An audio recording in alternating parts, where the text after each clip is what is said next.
El comentario, José Manuel Pazos. Tenemos que ir muchas décadas atrás para encontrar situaciones similares a esta, en las que el dinero no parece tener lugar donde refugiarse. Aún así, en este tiempo incierto, las economías continúan creciendo.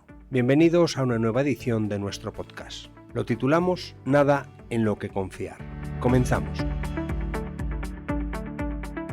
Temor a un error de la Reserva Federal. Temor a que los tipos suban demasiado rápido. Temor a que la inflación contraiga el gasto. Temor por los resultados de las empresas. Temor a disrupciones en la cadena de suministros. Temor al enfriamiento de China. Temor a la guerra. En suma, temor a todo.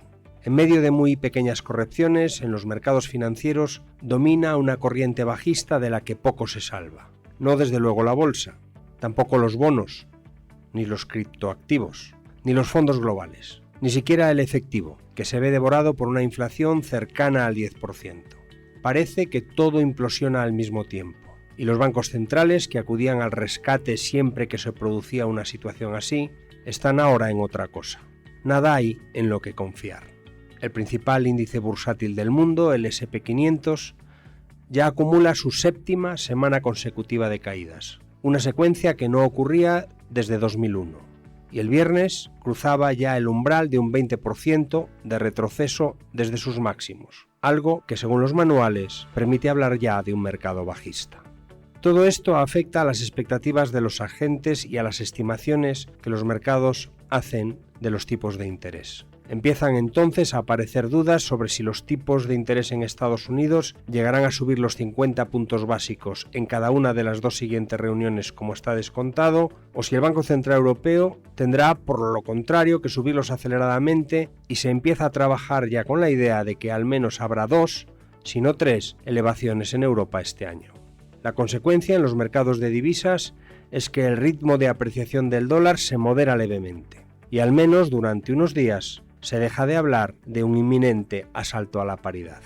Lo que hoy parece más probable es que se trate de acabar con el proceso de subida de tipos lo antes posible, y si hay que elevarlos, se haga aceleradamente, aprovechando que las economías están todavía en una fase expansiva y forzando que la inflación se reconduzca sin dar tiempo a que se cronifique. Si después hay que volver a bajarlos, se bajan. Será cuando la preocupación por la inflación deje paso a la preocupación por la recesión. Posiblemente es lo más práctico, llevar los tipos de interés más rápidamente de lo que ahora se descuenta a niveles que puedan considerarse neutrales, y a partir de ese momento, con el permiso de la guerra y de la pandemia en China, ocuparse en eludir la recesión. ¿Pero dónde están esos niveles neutrales?, se preguntará. La tasa neutral, donde las presiones de precios se moderan y la producción se sitúa ajustada a su capacidad, no es un cálculo, es una estimación.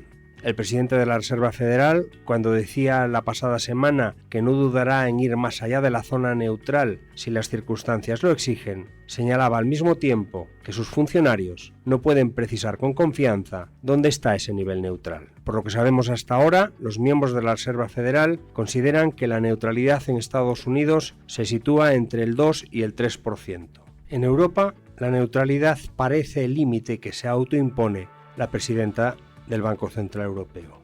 Pero por lo que puede deducirse de declaraciones recientes de miembros de su consejo, como el gobernador del Banco de Francia, el nivel neutral en Europa se sitúa entre el 1 y el 2%. Pero no siempre la neutralidad se situaba tan baja. Para las economías desarrolladas se estimaba que ese nivel neutral se situaba en el 5% antes de la última crisis financiera. Y más atrás, en la década de los 80, la Reserva Federal llegó a llevar los tipos de interés hasta el 20%. También entonces todo caía a la vez y tampoco había dónde refugiarse. Es evidente que no son situaciones iguales, pero entonces parecía imposible llegar a aquellos niveles. En eso sí estamos en una situación igual ahora. Hasta una nueva edición, un saludo y muchas gracias. La consultora de referencia en España en la gestión de riesgos, IGF.